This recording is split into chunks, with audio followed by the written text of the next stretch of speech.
Auto direct पहुंचाती है दोस्तों, और ऑटो में भीड़ कम रहेगा। यहाँ से बस भी ले सकते हैं लेकिन, और यहाँ से मैं दूसरे रूट मुंडवा से होकर आया हूँ, तो ये थोड़ा नज़दीक है क्योंकि इस रूट पे डायरेक्ट बस नहीं मिलेंगी। रजनीश ओशो और वहाँ पे फ़िलॉसफी पढ़ाते थे, तो हिंदी में दर्शन शास्त्र, इंग्लिश में फ़िलॉसफी।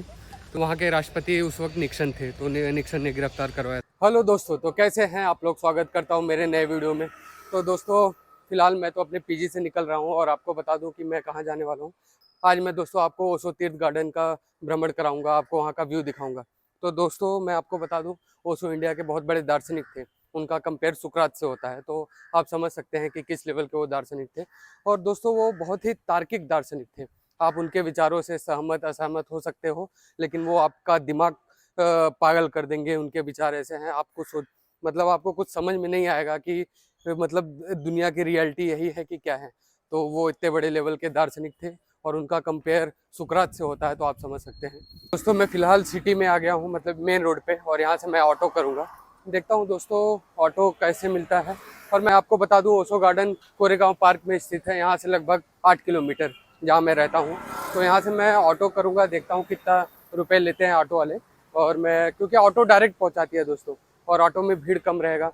यहाँ से बस भी ले सकते हैं, लेकिन अभी मेरे पास टाइम कम है क्योंकि इनका ओशो गार्डन का टाइमिंग सुबह 6 से 9 है और दूसरा टाइमिंग है शाम को 3 से 6। तो मैं फ़िलहाल लेट हो गया हूँ, इसलिए बस वेट करूँगा तो काफ़ी टाइम होगा। और कभी मैं आपको यहाँ पुणे का पीएमटी भी शेयर कराऊँगा कि वहाँ का क्या हाल है, पीएमटी में कैसा है। तो फिलहाल मैं अभी ऑटो करूँगा और ओशो गार्डन के लिए निकलूँगा। तो दोस्तों मेरा ऑटो मुझे उतार दिया है यहाँ पे, तो मैं आ गया हूँ। लगभग यहाँ से लगभग 50 मीटर दूरी पे वो अपने ओशो गार्डन का मेन गेट है। तो नॉर्मली मैं आपको यहाँ के ट्रैवल के बारे में बता दूँ। मैं खराड़ी से यहाँ पे ऑटो में आया हूँ, और ऑटो अगर आप अपना पर्सनल ऑटो करके आते हैं तो आपको 100 रुपये लगेंगे, और आप को डायरेक्ट यहाँ पे बस मिलेंगी, लेकिन वो पुणे के स्टेशन से होते हुए जाएगा।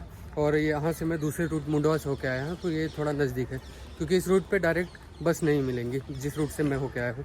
तो अगर आपको बस से होके आना पड़ेगा तो उधर से आप खराड़ी बाईपास से होके वहाँ पे बंड गार्डन में आपको उतरना पड़ेगा।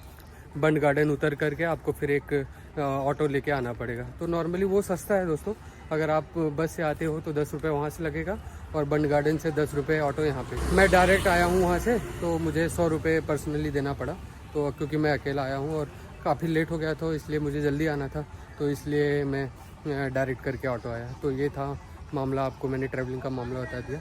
और इधर आप देख सकते हैं ये मेन गेट है ओशो गार्डन का।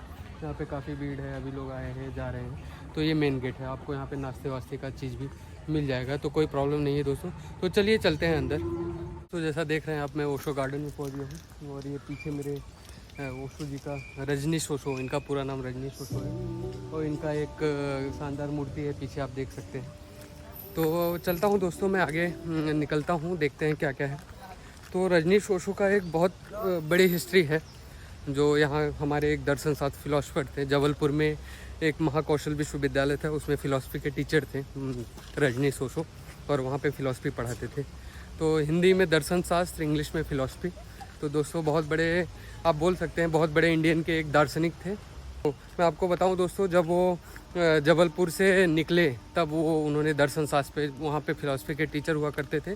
तो जब उन्होंने जबलपुर कॉलेज को छोड़ा, वहाँ पे महाकौशल कॉलेज को, तो वहाँ से उन्होंने अपने दार्शनिक जीवन का एक वे स्टार्ट किया। एक दार्शनिक जीवन में जो चीज़ें रहती हैं, तो वहाँ से वो दार्शनिक बने जबलपुर से निकल के। फिर उनका चलता गया ऐसा। और दोस्तों मैं आपको बता दूं कि इंडिया में जब उन्होंने स्टार्ट किया, उनकी बातों पे लोग पागल हो गए। फिर वहाँ से अमेरिका गए, अमेरिका के लोग पागल हो गए।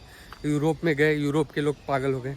और यहाँ तक बताया जाता है कि अमेरिका में उनका एक गांव, एक सिटी उनके नाम से बसा है, जिसको रजनीशपुरम बोलते हैं। और इनके इस पॉपुलरिटी से कि अमेरिका के लोग उनके विचारों से इतने ज़्यादा प्रभावित हुए कि वो बहुत सारे विवाद करने लगे कि नॉर्मल ज़िंदगी को लेके। तो वहाँ के जो उस समय के राष्ट्रपति थे, उस समय के प्रेसिडेंट थे, अमेरिकन राष्ट्रपति, तो वो काफ़ी घबरा गए और उन्होंने रजनीश ओशो को गिरफ़्तार करवा लिया, क्योंकि उनको ऐसा लग रहा था कि ये जिन मुद्दों पे बात करता है, और अगर वो ऐसा ही माहौल बना के रखा तो मैनेज करना इस आदमी को बहुत मुश्किल हो जाएगा। और तो उन्होंने गिरफ़्तार करवा लिया। और रजनीश के चेले मतलब उनके जो भक्त थे, उनके हिसाब से ये लगता है कि जब अमेरिकी राष्ट्रपति ने गिरफ़्तार करवाया तो उनको एक स्लो पॉइज़न, धीमी मौत का एक इंजेक्शन दिया। धीमी मौत का इंजेक्शन देने के बाद फिर उनको रिहा करवा दिया।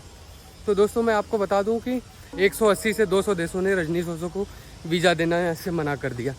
और समझ लीजिए दोस्तों, तो वो कैसे अपने विचारों को रखते थे, उनका इतना गहरा प्रभाव था कि लोग पागल हो जाते थे, लोगों का दिमाग ख़राब हो जाता था। तो इसलिए उनको 200 कंट्री में बैन थे वो। तो आप समझ सकते हैं दोस्तों। तो दोस्तों जब रजनीश ओशो को अमेरिका में गिरफ़्तार किया गया, तो जैसा मैंने आपको बता दिया है, तो वहाँ के राष्ट्रपति उस वक्त निक्सन थे, तो निक्सन ने गिरफ़्तार करवाया था। तो दोस्तों आप देख सकते हो यहाँ पे थोड़ी सी चीज़ें ख़राब हो गई हैं और काफ़ी यहाँ पे साफ़ सफाई तो चल रहा है, लेकिन ये वाला मामला, इधर का मामला थोड़ा सा गड़बड़ लग रहा है, क्योंकि यहाँ पे गंदे पानी हैं। और मैंने कई लोगों से सुना है, यहाँ के लोग जो मेरे दोस्त या लोग आते जाते हैं, कई लोगों से सुना है कि इस नाले की वजह से इसकी भव्यता, इसकी पॉपुलैरिटी थोड़ा सा कम हो गई। नहीं तो यहाँ का सबसे बेहतरीन जगह रहता, मतलब घूमने के पॉइंट ऑफ व्यू से यहाँ का सबसे बेहतरीन जगह रहता, लेकिन इस नाले की वजह से यहाँ की पॉपुलैरिटी थोड़ा कम हो गई है। तो ये वाला मामला था। तो दोस्तों रजनीश ओशो गार्डन में आए हैं, ओशो गार्डन में आए हैं, तो थोड़ा सा और मैं बात करना चाहता हूँ दर्शन शास्त्र पे। तो अगर आपको दर्शन शास्त्र में इंटरेस्ट हो, क्योंकि दार्शनिक लोग एक अलग ही दुनिया के लोग होते हैं दोस्तों, ना उनको पैसे से मतलब है, ना उनको सुख वैभव से मतलब है, बस उनको अपने विचारों से मतलब है। तो उनके विचार ही उनके लिए भगवान समान होते हैं, जैसा हम बोल सकते हैं।